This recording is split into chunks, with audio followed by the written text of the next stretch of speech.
രാഷ്ട്രീയ പാർട്ടികളും മാധ്യമങ്ങളെ ബഹിഷ്കരിക്കുന്ന സമീപനമൊക്കെ സ്വീകരിച്ചിട്ടുണ്ടായിരുന്നു. പക്ഷെ യഥാർത്ഥത്തിൽ ഞങ്ങളോട് കാണിച്ചത് വെച്ചിട്ടാണെങ്കിൽ ഞങ്ങൾ എല്ലാ ദിവസവും ബഹിഷ്കരിക്കേണ്ടതായിരുന്നു. ഞങ്ങൾ ആരെയും അങ്ങനെ ഒരു സമീപനം സ്വീകരിച്ചിട്ടില്ല. ജനാധിപത്യത്തിൽ ഇതൊക്കെ ഉള്ളതാണ്. പക്ഷെ ഞാൻ വ്യക്തിപരമായി രാഹുലിന് നേരെ ഉണ്ടായിട്ടുള്ള വ്യക്തിയാധിക്ഷേപം അതിന് എക്സ്ട്രീമായിരുന്നു. ഈ ഞങ്ങൾ ആരും മത്സരിച്ച സമയത്ത് ഞങ്ങൾക്ക് ആർക്കും നേരിടേണ്ടി വന്നിട്ടില്ലാത്ത ഞാൻ രാഹുലിനെ അഭിനന്ദിക്കുകയാണ്. കാരണം ആരുടെയും സമനില തെറ്റുന്ന വ്യക്തിയാധിക്ഷേപത്തിൽ സമചിത്തതയോടുകൂടി അതിനെയെല്ലാം നേരിട്ടു എന്നുള്ളതാണ്. എനിക്ക് വ്യക്തിപരമായി മറ്റൊരു സന്തോഷം കൂടിയുണ്ട്. മറ്റൊരു സന്തോഷമുള്ളത് ഞാൻ KSU പ്രസിഡൻ്റായ സമയത്ത് KSUവിൽ ലീഡർഷിപ്പിലേക്ക് വന്ന ആളാണ് ഷാഫി പറമ്പിൽ പിന്നീട് നിയമസഭയിലെത്തി.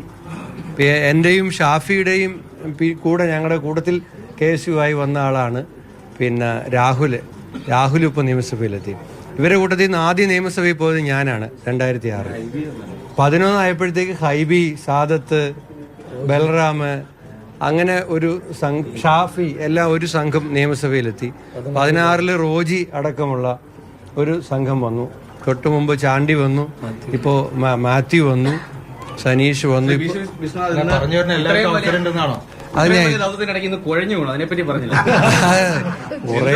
ഞാൻ എൻ്റെ അച്ഛൻ ഇതിനിടയിൽ മരണപ്പെട്ടിട്ട് 5 ദിവസം കഴിഞ്ഞ് 5-ാമത്തെ ദിവസം വൈകുന്നേരം സഞ്ചയനം കഴിഞ്ഞിട്ട് അന്ന് വൈകുന്നേരം തിരിച്ചു വീണ്ടും പാലക്കാട് വന്നതാണ്. ഞങ്ങൾക്കെല്ലാം വലിയ ഒരു നിയോഗവും വലിയ ദൗത്യവും ഉത്തരവാദിത്വമായിരുന്നു. ഞാൻ എൻ്റെ തെരഞ്ഞെടുപ്പിൽ വീട് കയറിയതിനേക്കാൾ കൂടുതൽ വീട് കയറി. അതുപോലെ കയറിയവരുടെ ഉള്ള ചുമതല കൊടുത്ത എല്ലാവരും. ഞങ്ങൾ മാധ്യമങ്ങളിൽ പല വിശാരദന്മാരും വന്ന് പലത് പറയുമ്പോഴും ഉള്ളിൽ പലതും ചിരിയായിരുന്നു. കാരണം ഞങ്ങൾക്ക് അഹങ്കാരമൊന്നുമില്ല, വിനയത്തിലാണ് പറഞ്ഞത്. ഇവിടുത്തെ ജനങ്ങളുടെ മനസ്സറിയാമായിരുന്നു.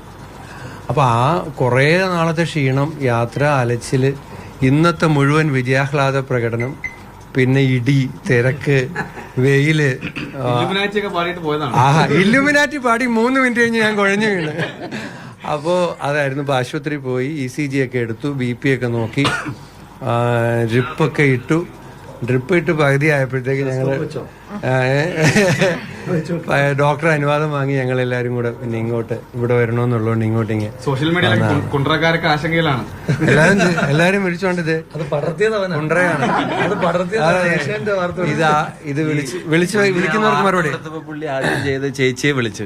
കാരണം ഇനി വാർത്ത കണ്ടിട്ട് ഇത് എന്താ ആപത്താണ് വിചാരിച്ചിട്ട് ആദ്യം വിളിച്ചിട്ട് പറഞ്ഞു ഞാൻ തന്നെയാണ് സംസാരിക്കുന്നത്, എനിക്ക് കുഴപ്പമൊന്നുമില്ല, ECG ഒക്കെ എടുത്ത് നോർമൽ ആണെന്ന് പറഞ്ഞു. അല്ലെങ്കിൽ പിന്നെ വീട്ടിലുള്ളവർ പേടിക്കുന്നുള്ളതുകൊണ്ട്